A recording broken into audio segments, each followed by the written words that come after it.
చాలామంది రిపీటెడ్గా అడుగుతున్న క్వశ్చన్ ఏంటి అంటే డబ్బులు లేవు డబ్బులు లేవు డబ్బులు లేవు డబ్బులు లేవు డబ్బులు లేవు డబ్బులు లేవు అని అన్నావు. నువ్వు ఇల్లు ఎలా కడుతున్నావు, ఇంటికి ఎలా ప్లాన్ చేసావు, డబ్బులు ఎక్కడి నుంచి వచ్చినాయని చెప్పేసి అడుగుతున్నారు. ఫ్రెండ్స్ గుడ్ మార్నింగ్, శుభోదయం. సో ఫ్రెండ్స్ ఈరోజు వీడియో అనేది మ్యాక్సిమం ఏం ఉండకపోవచ్చు, ఎందుకంటే ఈరోజు వర్క్ అనేది ఏం జరగదు. చూశారు కదా ఈ కట్టలు కట్టారు, ఇందులో వాటర్ ఫిల్ చేయాలన్నమాట.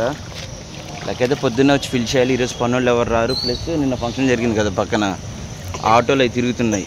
ఈ వాటర్ పైప్ ఏమో రోడ్డు మీద ఉంటుంది. వాళ్ళు తొక్కటం, అది తీసుకోవటం, పెట్టుకోవటం హడావుడి అయిపోద్ది. ఎందుకు అని చెప్పి ఆగాను. వాళ్ళు ఏం చేశారు, వాళ్ళు ఇప్పుడు వచ్చి తెస్తున్నారు. ఇప్పటికే లేట్ అయిపోతుంది అని చెప్పేసి ఇంకా వాటరింగ్ అనేది పెట్టాను అనమాట. ఇలా ఒక చోట పెడితే కట్లు అయ్యే దిగి మొత్తం స్ప్రెడ్ అయిద్దంట వాటర్, అన్ని బాక్సుల్లోకి వెళ్ళిద్దంట. ఇది బాక్సుల్లో ఫిల్ అయిపోయిన తర్వాత అప్పుడు సైడ్ గోడలకి వాటికి వాటరింగ్ చేయాలి. వీడియోలో పని అనేది ఏమి లేకపోయినా కానీ చివరి వరకు చూడండి, ఏదో కంటెంట్ ఉంటే పోస్ట్ చేస్తానమాట. సో ఇబ్బంది ఏం లేదు, సరదాగా మాట్లాడుకున్నదాన్ని ఏదో ఒకటి ఉంటుంది. చక్కగా చూడండి. ఇదిగో లేచాము. లక్కీగాడు మాకంటే ముందే లెగిసేసి ఏడుస్తూ ఉంటాడు. మళ్ళీ ఎవరు లేవాలని చెప్పి మళ్ళీ పడుకుంటాడు. మేము లేవగానే ఇంకోసారి లెగిసి ఏడుస్తాడు. ఇంకా అదిగో వాడిని ఎత్తుకొని మా అన్నయ్య వాళ్ళ ఇంటి దగ్గరికి వెళ్ళి టీ తాగాము. అన్నయ్య వాళ్ళ ఇంటి దగ్గర ఎందుకు టీ తాగడం అంటే, ఆ బిల్డింగ్లోనే మనం మోటార్ అనేది అడిగితే ఇచ్చారు ఆంటీ వాళ్ళు. అప్పుడు ఆంటీ వాళ్ళు ఇచ్చింది మోటార్ అక్కడ ఉంది. అటు వెళ్తా ఉంటే టీ తాగి వెళ్తారు అనగానే వెళ్ళాము, టీ తాగాము. ఆ రోడ్డు మీద పైప్ అది నిన్న బాగా బళ్ళు తొక్కేసి నలిగిపోయి పాడైపోతే అదంతా సెట్ చేసుకుని ఇదిగో వాటరింగ్కి ఇది పెట్టుకొని ఇటు వచ్చాను. సో అది వీడియో కంటిన్యూ అవుతూ ఉంటుంది చూడండి. ఇప్పుడైతే ప్రజెంట్ పైన అయితే వాటరింగ్ చేస్తున్నాను. స్వెట్స్ మర్చిపోయా. ఇప్పుడు నేను విజయవాడ వెళ్ళి వచ్చామండి. కొద్దిగా కొనాలి అంటే విజయవాడ వెళ్ళాము. అక్కడే ఇంత క్యాప్స్గా ఉంటే కొనుక్కొచ్చాం బొడ్డయ్యి. అయితే కళ్ళలో మట్టి పడుతుందని స్వెట్స్ కొనుక్కున్నాను. అయితే వచ్చాక విజయవాడ వెళ్ళే పని ఉందిగా, వచ్చిన తర్వాత వాటరింగ్ చేద్దామని చెప్పేసి పైప్ వేసి వెళ్ళా. ఈలోపు మామూలు మున్సిపల్ ట్యాప్లు వచ్చినాయి. ఆంటీ వాళ్ళు ఏం చేశారు, మున్సిపల్ ట్యాప్లు వచ్చినాయిగా, వాళ్ళు పైన ట్యాంకీలోకి ఎక్కించుకోవాలంటే ఈ మోటార్ ఆపాలి. సరే అని చెప్పేసి ఇది ఆపేశారు. ఇది ఆపేసి వాళ్ళు వాటర్ పట్టుకున్నారు. అయిపోయింది. ఇప్పుడు నేను విజయవాడ నుంచి తిరిగి వచ్చాను. సరే వాటరింగ్ చేద్దామని చెప్పి పైకి వచ్చి చూస్తేనే కరెంటు పోయింది. ఇదేమైంది, సగం తడిచినాయి, సగం బాక్సులు తడవలో సగం బాక్సులోకి నీళ్లు వచ్చి ఉన్నాయి. ఇంకేం చేయాలో అర్థం కాక ఈ వైపర్ ఉంటుంది కదా, ఈ వైపర్తో అన్ని బాక్సుల్లోకి వాటర్ వెళ్ళేటట్టుగా ఈక్వల్గా చేశాను అనమాట. మరి ఎండితే అన్నీ ఈక్వల్గా ఎండినాయి అనుకో, కొద్దిగా నాని అనుకో, తర్వాత మళ్ళీ వాటర్ పట్టుకోవచ్చు. లేకపోతే సగం ఏమో నాని సగం నానకుండా ఇది దేనికిలే. ఎటు ఫుల్గా ఉన్నాయి. 4 అంగుళాలు 3 అంగుళాలు హైట్ పెట్టారు. అది దాని నిండా సరిపడా వాటర్ వచ్చినాయిగా, అందుకని చెప్పేసి మొత్తం అలాగా అన్నింటిలోకి అలా లాగేసి ఉంచాను అనమాట వాటర్. సో ఇంకా కరెంట్ రాగానే లోపల గోడలు అవన్నీ తడపాలి. ఈ వారం అంతా ఫుల్గా తడపటమే అనమాట, మామూలుగా లేదు. అది సంగతి. పొద్దున్న నుంచి ఏదో ఒక రీజన్ వల్ల వాటరింగ్ చేయడం అనేది కుదరట్లా. ఫైనల్గా ఇదిగో ఇప్పుడైతే వచ్చాను వాటరింగ్ చేయడానికి. అది ఇప్పుడన్నా ప్రశాంతంగా వాటరింగ్ చేయాలి. దుర్గా దా. The next day. Hi friends, good morning. ఇది ఇంకో రోజు కూడా ఇదే డ్రెస్ మీద ఉన్నాను. ఇదే కొద్దిగా మందంగా ఉంటుందండి, చల్లగా ఆగుతుంది. అయితే ఇదిగోండి మళ్ళీ వాటరింగ్ చేద్దామని చెప్పేసి వచ్చాను. పైన అంతా పర్లేదు, కొంచెం వాటర్ ఉన్నాయి. నేను కింద అసలు తడపట్లేదు. ఇప్పుడు కింద తడపాలన్నమాట. అనువాళ్ళు లగవలేదు ఇంకా. ఇంసమ్మకి ఈరోజు కొంచెం పర్వాలేదు అనమాట. సో అది వాటరింగ్ అయితే స్టార్ట్ చేసి వీడు కూడా వచ్చాడు, పైకి వచ్చాడు. హాయ్ ఫ్రెండ్స్, గుడ్ మార్నింగ్ కాదు, గుడ్ ఈవినింగ్. ఈరోజు అసలు నేను పొద్దున్న వ్లాగే స్టార్ట్ చేయాలి, ఎందుకంటే వాటరింగ్ చేయడానికి కూడా రాలేదు. నేను సాయంత్రం ఫుల్గా తడిపాను. మళ్ళీ వాళ్ళు సాయంత్రం తడుపుదామని చెప్పేసి ఇంకా తడపలేదు. ఇదిగో మేస్త్రోలు కూడా వచ్చారు, పని ఆపేద్దామని చెప్పేసి ఆపేశారు. మళ్ళీ ఇదిగో ఇసుక అయితే తెప్పించారు. ఎప్పుడు స్టార్ట్ చేసేది? ఒక ఎల్లుండి, ఇంకో 3 రోజుల్లో స్టార్ట్ చేస్తారంట. సో అందుకని చెప్పి మెటీరియల్ తోరిస్తున్నారు. ఇందాక ఒక 2 ట్రిప్పులు ఇసుక వచ్చిందనమాట. ఇప్పుడు ఇంకో 2 ట్రిప్పులు ఇసుక వచ్చిందా? ఇంకా ఇసుక సిమెంట్ రాళ్ళు, ఇసుక రాళ్ళ ఇసుక. ఇప్పుడు సిమెంట్ అని కంకర, ఇటుక రాళ్ళ ఇటుక రాళ్ళు. సో అదండి, ఏమన్నాడు నాకు అర్థం కాల, మీకు అర్థమైతే ఓకే. సో అది ఇదిగో బాజీ అన్న హాయ్ చెప్పన్న. బాజీ అన్న ఎక్కువ అన్న హాయ్ చెప్పన్న. హాయ్. ఎవడో చచ్చుంటాడు. సో అది ఏంది అంత ఈజీగా తెస్తున్నాడు ఆయన ట్రాక్టర్? అన్న చూసావన్న బాజన్న, నేను ఫోన్ మాట్లాడే గ్యాప్ లో ట్రాక్టర్ వచ్చేసింది. సింపుల్ గా వచ్చేసాడు. మొన్న అయితే వీళ్ళు వెనక్కి ముందుకి అదే వాళ్ళైతే కనుక ఆర్టీఓ దగ్గర తిప్పుతారు. సార్ ఏమంటే తిప్పుతా ఉంటారు ఇక్కడే. ఇదిగోండి ఇది 2 ట్రక్కులు. కిష్టదే అన్న, కిష్టదేగా అంతా కిష్టదే. ఏ పాయింట్ అని అది లేకపోతే కాదన్న. గండిమేడ. అదిగోండి సిమెంట్ కూడా వచ్చేసింది, సిమెంట్ రాడ్లు కూడా వచ్చేసినాయి అనమాట. ఇసుక తోలేసి వెళ్ళిపోయింది. ఇంకో ట్రిప్ వచ్చింది ఇసుక. ఇదిగోండి దింపేస్తున్నారు సిమెంట్, ఇసుక తోలేసారు కూడా.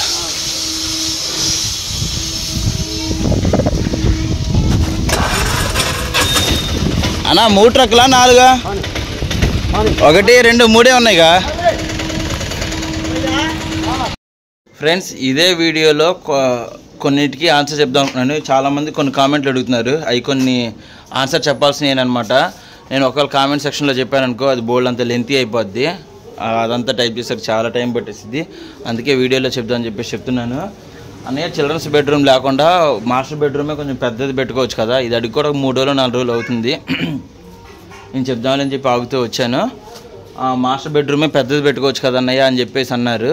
కాకపోతే నేనే వాళ్ళు చేయాలంటే ఇంతకుముందు చెప్పా కదా, పెద్ద బెడ్రూము పెద్దది పెట్టుకున్నాం అనుకో, ఒకవేళ ఏసీ పెట్టుకున్నా కానీ బెడ్రూమ్లో అంత స్పేస్ మీద ఏమైందంటే ఏసీ ఎక్కువ లాగేసిద్ది, అలా అనిపించిద్ది. ఇంకేంటంటే సింగిల్ బెడ్రూమ్ అయిపోద్ది, మళ్ళీ ప్లాన్ మారిపోద్ది. ఏమో మళ్ళీ చూద్దాము అన్నట్టుగానే కట్టాం. కాకపోతే మేము కట్టింది సింగిల్ బెడ్రూమ్ లాగే ఉంటుంది. ఇంకో బెడ్రూమ్ ఏంటంటే అది కూడా చిన్నది వచ్చిందనమాట బాగా. ఇక ఏమన్నా బట్టలు షెల్ఫ్లో ఇవి పెట్టుకొని ఇంకా జాగ్రత్తగా వాడుకోవటమే అనమాట దాన్ని. సో అదమ్మా మనం పెద్ద బెడ్రూమ్ పెట్టుకోవడం కారణం ఏంటంటే ఏసీ ఆన్ చేసామనుకో ఎక్కువ కాలిది కరెంటు అన్న ఇదితో బెడ్ పట్టేంత వరకు ఉంటే చాలు అని చెప్పేసి ఆలోచించాం అనమాట. అది ఇంకొకళ్ళు ఇది అడిగిన వాళ్ళు సలీం మొహమ్మద్ అనే వాళ్ళు అడిగారనమాట ఆ బెడ్రూమ్ అనే దాని గురించి. ఇంకొకళ్ళు ఏం అడిగారంటే చెప్తాను. ఇంకొకరిది రావే మహి బంకి అనేదో పేరుందండి, అది నాకు అర్థం కావట్లేదు, ఏమనుకోమాకండి అలా చదివినందుకు. వాళ్ళు ఏమంటున్నారంటే అన్నయ్య పైన ఇంకో ఇల్లు కట్టడానికి ఉంటుందేమో చూడండి, అలాగే ట్యాంక్ కూడా కట్టడం కుదిరిద్దో లేదో కనుక్కోండి అని చెప్పేసి అంటున్నారు.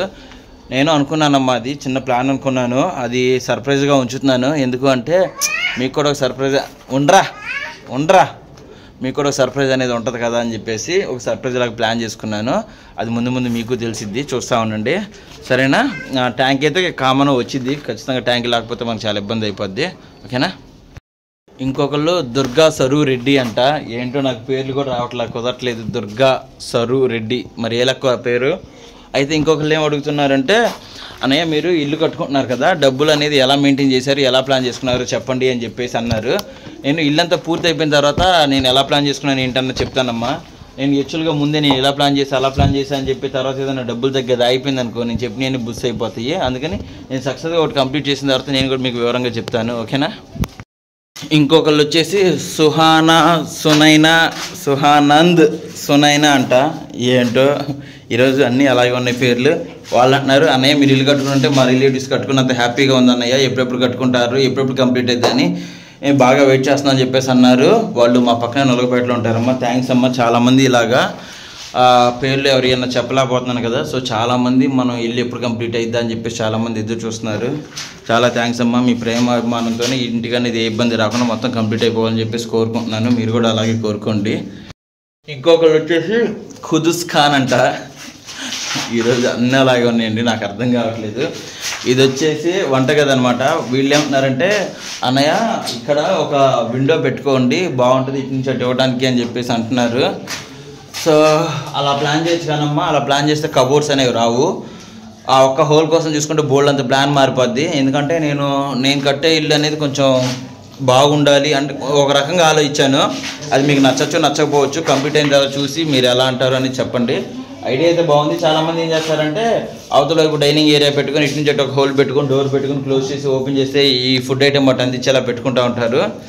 నాకు అది సూట్ అవ్వదు అనమాట. నేను అనుకున్న ప్లాన్కి అది సూట్ అవ్వదు. అయిన తర్వాత మీరు చూసి ఎలా ఉంటుంది ఏంటి అనేది కూడా ఒకసారి చెప్పండి. అవునన్నయ్య మీరు కట్టింది బాగుంది అని చెప్పేసి.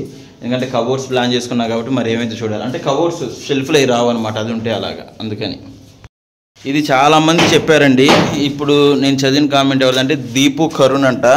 వాళ్ళు ఏమంటున్నారంటే ఇలాగ ఇంటి ఎదురు ప్లేస్ ఉంది కదన్నయ్య, చాలామంది చెప్పారు ఇలా ఇంటి ముందు ప్లేస్ ఉంది కదా అక్కడ సంపు కట్టించుకోండి అని చెప్పేసి. నేనేమనుకున్నానంటే ఫస్టే ఈ ప్లాస్టిక్ది కాకుండా ట్యాంక్ మనం వరలతో కట్టించుకుందాము కొద్దిగా అని చెప్పేసి నేను అనుకుంటే మా వాళ్ళు అన్నారు వరలు ఉంటే పాకుడు ఎక్కువ పట్టేసిద్దంట. వరలు అంటే ప్లాస్టిక్కి పాకుడు పట్టదు, వాటర్ కూలింగ్ ఉంటాయి, ఇబ్బంది ఏమి ఉండదు. అంటే పాకుడు పట్టింది అనుకోండి దాంట్లో పురుగులు చేరుతూ ఉంటాయి, నత్తలు, పురుగులు, కప్పలు, బల్లులు ఇవన్నీ చేరుతూ ఉంటాయి. వామ్మో అది మనం తట్టుకోలేము. అవి వారానికి ఒకసారి క్లీన్ చేయాలి, లేకపోతే పాకుడు పట్టేసి పాడైపోద్ది అనమాట. నేను ఆల్రెడీ 2-3 చోట్ల చూశాను, వాళ్ళు అదే ప్రాబ్లం అని చెప్పేసి అన్నారు. ఈ ట్యాంక్ అనేది నెలకోసారి క్లీన్ చేయకపోయినా ఏం కాదు, ఇబ్బంది ఏమి ఉండదు, అలా పాకుడు ఏం పట్టదని చెప్పేసి అన్నారు. సో వరలు కట్టించుకోవడం వల్ల అదనమాట మైనస్. ఇప్పుడు నేను సంపు కట్టించానుకో కింద వరలే కట్టించాలి కాబట్టి అదొకటి ఉంటుంది, అది అనేది ఇంకా క్లీన్ అనేది అవ్వదు. సో అందుకని చెప్పేసి ఆ రిస్క్ తీసుకోదలుచుకోలేదు. మనకేంటంటే 1000 లీటర్ల ట్యాంక్ అయితే సరిపోద్ది, ప్రతిరోజు వాటర్ వస్తాయి. ఇన్ కేస్ ఎప్పుడన్నా ఫ్యూచర్లో వాటర్ కనుక రాలేదు అనుకో, ఒకవేళ ప్రాబ్లం అవుతుంది అనుకుంటే కనుక ఇంటి దగ్గర ఖాళీ ఉంది కదా, సో అక్కడ నేను పంపు వేయించే ప్లాన్ చేసుకుంటాను అనమాట, బోర్ వేయించే ప్లాను. సో అదమ్మా సంపు కట్టించుకోకపోవడానికి మెయిన్ రీజన్ అయితే అది. మరి ప్లాస్టిక్ ఏ ఉంటాయో ఉండవో తెలియదు, మనం వద్దు అనుకున్న ఉద్దేశంలో ఉన్నాం కాబట్టి దాని గురించి ఎక్కువ ఆలోచించలేదు. ఫస్ట్ అయితే ఆలోచించాను కట్టించుకోవాలంటే బాగుంటుందేమో అని చెప్పేసి. తర్వాత వీళ్ళందరికీ చెప్పిన తర్వాత ఇంకా మనసు వద్దులే, ఇంకా మనకు వద్దులే అని చెప్పేసి అనిపించింది. ఇంకొకరు అంబిక తన పేరు, తను అడుగుతుంది అన్నయ్య మీరు బోర్ వేయించుకుంటే అయిపోతుంది కదా, వాటర్ ప్రాబ్లం లేకుండా ఉంటుంది కదా అది అని చెప్పేసి అంటున్నారు. బోర్ వేయించుకుంటే మినిమం 1,00,000 రూపాయలు అవుతుందమ్మా. సో చాలా బడ్జెట్ అనిపిస్తుంది. 1,00,000 రూపాయలు అంటే నాకు ఏదో దానికి ఉపయోగపడుద్ది కదా అన్న ఉద్దేశంతో ఆగుతున్నాను. ఇన్ కేస్ ఫ్యూచర్లో ఏమైనా డబ్బులు అందినాయి అనుకో, సో అది ప్లాన్ చేసుకుంటాను. డబ్బులు అనేది అసలు ఎక్స్పెక్ట్ చేయలేదు నేను ఇలా స్టార్ట్ చేస్తాను అని చెప్పేసి, అనుకోకుండా ఇలా స్టార్ట్ చేసి అది ఇక్కడ దాకా వస్తుంది. చాలామంది రిపీటెడ్గా అడుగుతున్న క్వశ్చన్ ఏంటి అంటే డబ్బులు లేవు డబ్బులు లేవు డబ్బులు లేవు డబ్బులు లేవు డబ్బులు లేవు డబ్బులు లేవు అని అన్నావు, నువ్వు ఇల్లు ఎలా కడుతున్నావు, ఇంటికి ఎలా ప్లాన్ చేసావు, డబ్బులు ఎక్కడి నుంచి వచ్చినాయని చెప్పేసి అడుగుతున్నారు. సో అది నాకు చెప్పాల్సిన అవసరం లేదు, కానీ నేను చెప్తాను. ఎందుకు అంటే నేను ఎలాగా కట్టాను ఏంటి అనేది చెప్తాను కదా, మీరు కూడా ప్లాన్ చేసుకోవడానికి ఉంటుంది. కాకపోతే అది నేను కంప్లీట్ అయిన తర్వాత చెప్తే బాగుంటుంది కదా అని చెప్పేసి ఆగుతున్నాను. ఓకేనా, అది ఇంటికి డబ్బులు అనేది ఎలా ప్లాన్ చేశాను అనేది నేను చెప్తాను. ఇంకోటి ఎంత అవుతుంది అని కూడా అంటున్నారు. నేను ఒక 3-4 రకాలుగా అనుకున్నాను. సో దాన్ని బట్టి చెప్తాను నేను అది కూడా. ఇది మెయిన్ అండి. ప్రసన్న లత గారు అడిగారు, మీరు చాలా ఇబ్బంది పడితే ఇల్లు కట్టుకుంటున్నారు కదా, అంత కాస్ట్లీ పెట్టి ఆ ప్రోడక్ట్స్ కొనటం అవసరమా అని చెప్పేసి అడుగుతున్నారు. సో ఇది చాలామందికి తెలుసు, మీకు తెలియదు అని చెప్పేసి నేను చెప్తున్నాను. ఇది మనం ప్రొడక్ట్స్ అనేది మనం కొనేది కాదండి, అదేంటంటే దాన్ని రివ్యూ ఇవ్వడం కోసం వాళ్ళు మనకి పంపిస్తారనమాట. సో దాన్ని ప్రమోషన్ అని అంటారు. కొంతమంది ఐటెం కూడా మనకి ఇచ్చేస్తారు, కొంతమందికి ఐటెం రిపీటెడ్గా తీసేసుకొని ఎంతో కొంత అమౌంట్ అనేది ఇస్తారు. ఒక్కొక్కరు 1000 ఇస్తారు, ఒక్కొక్కరు 2000 ఇస్తారు, కొంతమంది ఎక్కువ ఇస్తారు. ఒక్కొక్క ప్రోడక్ట్ ఒక్కొక్క బ్రాండు మనకున్న సబ్స్క్రైబర్స్ వ్యూస్ బట్టి అలాగా వాళ్ళ టైమింగ్ బట్టి వాళ్ళ దగ్గర ఉన్న నీడ్ అవసరం బట్టి ఒక్కోసారి ఒక అమౌంట్ ఉంటుంది అనమాట. మనం ఏదైనా ప్రోడక్ట్ గురించి చెప్పాము అంటే కనుక ఈ ప్రోడక్ట్ అనేది ఒకటి మార్కెట్లోకి లాంచ్ అయిందండి, ఎవరికైనా యూజ్ ఉంటే కనుక కొనుక్కోండి, దీన్ని వాడే విధానం ఇది అని చెప్పేసి మా ద్వారా మీకు చూపించడమే అనమాట. అంతేగాని మనం వేలకు వెళ్ళిపోసి అనవసరమైన టైంలో అవన్నీ ఎందుకు కొనుక్కుంటాం. మనం చిన్న వస్తువు కొనుక్కుంటే నేను 10 సార్లు ఆలోచిస్తాను, అంత పెద్ద వస్తువులు అంటే మనకు కష్టం అనమాట. సో ఏంటంటే మా ద్వారా అది మీకు తెలిసేటట్టుగా మనం దాని గురించి చెప్పి మాట్లాడి చేస్తూ ఉంటాం అనమాట. అది కొద్దిగా అర్థం చేసుకోండి, నెగిటివ్గా అనుకోమాకండి. ప్రోడక్ట్స్ అనేవి ఏమి మనం కొనేవి కావు, కొన్ని రిటర్న్ తీసుకుంటారు, కొన్ని మన దగ్గర ఉంచుతారు, డబ్బులు ఇచ్చి రిటర్న్ వెళ్ళిపోతే అలా రకరకాలు ఉంటాయండి. అది ఒకటి అని కాదు, మన కాళ్ళు ఎటు నడిస్తే అటు ఎలా వెళ్తాయో ఇంకా అది కూడా అంతే, ఎటు పడితే అటు. ఇంకా యూట్యూబ్లో ఉన్నప్పుడు ఏంటంటే ఇంకా అలాంటివన్నీ చేసుకుంటూ పోవటమేనమాట. కొన్ని కాదనుకుంటే కనుక దాని పరిణామాలు చాలా తేడాగా ఉంటాయి. ఆల్రెడీ అవన్నీ ఫేస్ చేసాం అనమాట. ఏది ప్రమోషన్స్ వద్దు అంటే సో దాన్ని బట్టి అనమాట. ఇంకొకళ్ళు హర్షిత తెలుగు వ్లాగ్స్ అంట, వాళ్ళు అడుగుతున్నారు అక్క మీరు ఇప్పుడు ఇల్లు కట్టుకుంటున్నారు కదా, అది ఇప్పుడు మీ సొంతదా లేకపోతే ఒకప్పుడు మీ అత్తయ్య వాళ్ళు ఉన్నదా అని చెప్పేసి అడుగుతున్నారు. ఒకప్పుడు ఇక్కడ మేము ఏదైతే ఉన్నామో ఈ సరౌండ్స్ మొత్తం మాదేనమాట. మా తాత వాళ్ళది, మా తాత వాళ్ళ ఫ్రెండ్స్కి ఇవ్వటం, కొంత మా అమ్మకి ఇవ్వటం, మా అమ్మకి ఇచ్చిన తర్వాత మా తాత మళ్ళీ వాళ్ళ ఫ్రెండ్ వాళ్ళకి సగం ఇవ్వటం, మా అమ్మకి హెల్త్ ఇష్యూస్ ఉన్నప్పుడు కొంత అమ్మి మేము దాన్ని ఇల్లు కట్టడం, తర్వాత ఫైనల్గా మా అమ్మ నేను కలిసి ఉన్న ఇల్లుని పడేసి మళ్ళీ ఫస్ట్ కాడ నుంచి స్లాబ్ వేస్తున్నాం అనమాట. సో ఇప్పుడు ఇది మా అమ్మ నేను కలిసి ఉన్న ఇల్లు, మా అమ్మ నేను మా నాన్న కలిసి ఉన్న ఇల్లుని మళ్ళీ పడేసి మళ్ళీ కడుతున్నాము. ఒకప్పుడు పూర్వ ఇల్లు ఉండేది, దాన్ని పడేసి మేము పెంకుటి ఇల్లు చేసాము, రేకులు ఇల్లు చేసాము. రేకులు ఇల్లు చేసేటప్పుడు నాన్నలేడు చనిపోయాడు, ఇప్పుడు రేకులు ఇల్లు పడేసి స్లాబ్ వేస్తున్నాను, ఇప్పుడు అమ్మలేదన్నమాట. సో అది ఇంకో క్వశ్చన్ ఏంటంటే ఆ బాత్రూమ్కి వెంటిలేషన్ ఉందా లేదా అని చెప్పేసి అడుగుతున్నారు. బాత్రూమ్కి వెంటిలేషన్ ఉందండి, అది పెట్టాలి, పెడతారు, కిటికీలతో పాటు పెడతారు, మరి ఎలా పెడతారో కానీ వెంటిలేషన్ అయితే ఉంది. వెంటిలేషన్ ఉంది, ప్లస్ దానికి ఒక అడ్జస్టెడ్ ఫ్యాన్ కూడా బిగిస్తాను అనమాట. సో అది మెయిన్ ఇంట్లో ఆలోచించిన మెయిన్ పార్ట్ ఏంటంటే వెంటిలేషన్ ఒకటేనమాట. వెంటిలేషన్ బాగుండాలి అని చెప్పేసి వెంటిలేషన్ అయితే ఉందండి. ఇంకా కొంతమంది అంటున్నారు పాత ఇంటికి పెట్టి రీమోడలింగ్కి పెట్టి అప్పులు అయ్యాము అది ఇది అని చెప్పేసి అన్నారు. అవునండి, కాదని అంటలేదు, ఇప్పుడు అబద్ధం అయితే ఏమీ చెప్పట్లేదు. ఆ ఇంటికి మేము మోడిఫై చేయించాము, ఒకసారి అప్పులు అయ్యాము అంటే అప్పు చేసి మోడిఫై చేయించటం అలాగే జరిగినాయి 2-3 సార్లు. ఇప్పుడు మరి 10 లక్షల దాకా పెట్టి ఇల్లు కట్టిస్తున్నావు, ఎక్కడి నుంచి వచ్చిన అమౌంట్ ఏంటి అంటే అవన్నీ నేను మీకు క్లియర్గా చెప్తాను. ఇల్లంతా కంప్లీట్ అయిపోయిన తర్వాత ఇంటి బడ్జెట్ ఎంత, ఎలా ప్లాన్ చేసుకున్నా, ఎలా కట్టించాను, దేనికి ఎంత అయింది ఏంటి అని నేను ఖచ్చితంగా చెప్తాను. మీరు కూడా అదే బడ్జెట్లో ఖచ్చితంగా ప్లాన్ చేసుకుంటారు, అలాగే ఆలోచిస్తారు. సో అది ఇప్పుడు కట్టుకోవడానికి కూడా కారణం ఏంటంటే చాలామందికి తెలిసి పిల్లలు చిన్నగా ఉన్నప్పుడు కట్టుకుంటేనే ఓకే అన్నయ్య, కొద్దిగా పెద్ద అవుతున్నారు అంటే కనుక డబ్బులు సరిపోవు, చాలా ఇబ్బంది పడతారు అని చెప్పేసి చాలామంది అంటున్నారు. సో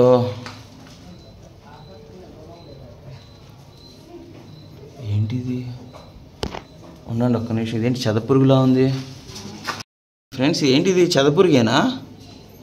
నవీన్ ఏంటిది చెద, ఇట్రా త్వరగా, ఇదేంటి చెదలు వచ్చేస్తున్నాయా ఏంటి? రా త్వరగా రా, ఏంటి చూడు,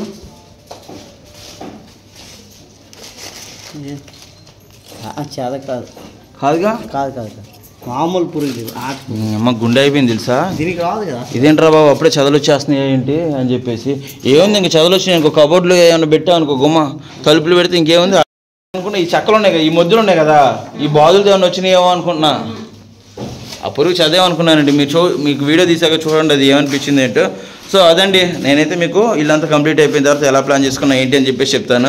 నేను చేసిన సక్సెస్ అయితేనే కదా నేను మీకు చెప్తే ఒక వాల్యూ. ఒకవేళ నేను చేసింది మధ్యలో ఏమైనా ఇబ్బంది పడి ఆగాను అనుకో, మళ్ళీ అది ఎటు కాకుండా అయిపోద్ది, మీకు చెప్పి కూడా ఇది అయిపోద్ది. అందుకని చెప్పేసి ఓకేనా. ఇది ఫ్రెండ్స్ ఈ వీడియో మీకు ఎలా అనిపించింది ఏంటి అనేది కామెంట్ చేయండి. కొత్తగా మన ఛానల్ చూస్తుంటే ప్లీజ్ సబ్స్క్రైబ్ చేసుకోండి. ఇంకా కొంతమంది ఇంకొన్ని క్వశ్చన్లు అడుగుతున్నారు, వాటికి కూడా నేను తర్వాత వీడియోలో ఆన్సర్ చెప్తాను. ఓకేనా. సో అది బాయ్ ఫ్రెండ్స్.